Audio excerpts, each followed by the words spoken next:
Hi, Michelleoddo here with the Oddo Group at Leader One Financial, and today we are so fortunate to have Jeremy Kane with Brokers Guild. He's come in to answer some questions, those burning questions that we get, all the time from our clients. So with that, we'll just go ahead and start asking some questions. Jeremy, thanks for being here today. We were really happy to have you. No problem. Thanks for having me. Yeah. So one of the questions I get all the time is, should I just, homes are so easy to find online. Should I just go online and find a home? Why would I want to pay for a realtor to help me find a home when I can do it online so easily? And you and I know the answer to that obviously the buyer doesn't pay for the realtor, but will you explain a little bit more about how that works and why using a realtor is in their benefit and who pays? Right. I think there's a age-old thing in people's minds that realtors only find homes. Obviously, with today's technology, homes are so available and you can see the pictures and see everything.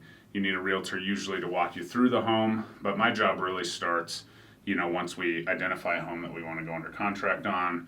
Putting together a competitive offer in this market is paramount as far as that goes. We work together to find your needs, what you want, and then we find a perfect home for you. Again, which there's tons of resources for that piece. But once we're writing offers, you're competing against, 3 to 15 offers sometimes in this market. The best homes sometimes for far more than that. So we put together a competitive offer, and that's the huge stepping stone that we work through. And then once we're under contract, it's a whole nother ballgame. There's all kinds of inspections and things that we need to work through. Typically in this market, the seller is not going to pay for a lot of, basic needs. They're going to do the major health and safety only. Mm-hmm. So we need to approach that intelligently, ask for the things that matter, because keep in mind, once you've won a bidding war, so to say, there's other contracts still waiting in the wings for you to, mess up. So that's where I really work hard to, know exactly what's important to my client. Are they handy? Do they want a turnkey? And just really work to have that experience work for them. Yeah, that makes sense.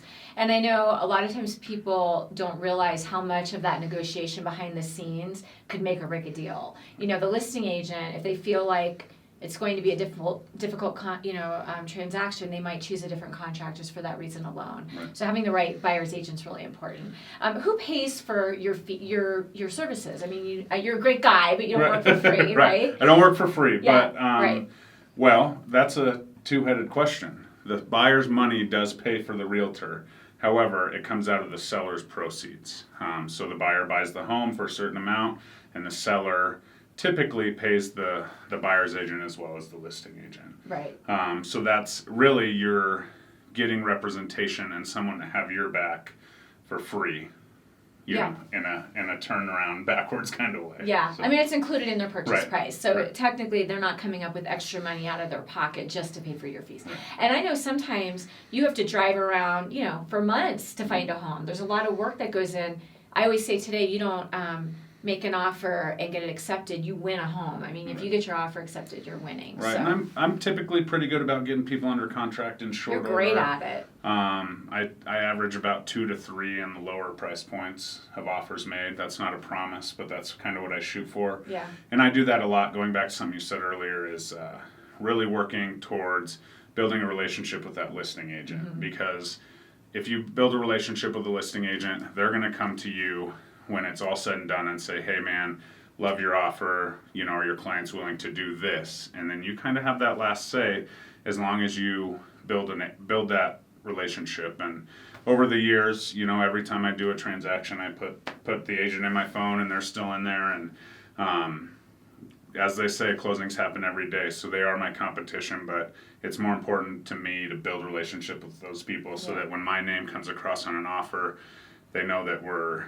going to be educated buyers and we're going to get the deal done as best and easily as possible. Yeah. And that really helps and it goes a long way. Yeah, I've definitely seen that with clients we've worked on together, that I always think it's going to take a few months and they're under contract by the second time. And sometimes with seller, we had one with seller paid closing costs in this market, which is really incredible. So thanks again, Jeremy, for coming in. If you want to reach out to Jeremy, he's a great agent. Again, Jeremy Kane with Brokers Guild, and we'll put his info at the bottom here. I'm sure he'd love to help you. And you would be in great hands. Thank you. Michelleoddo, the Oddo Group. Give us a call.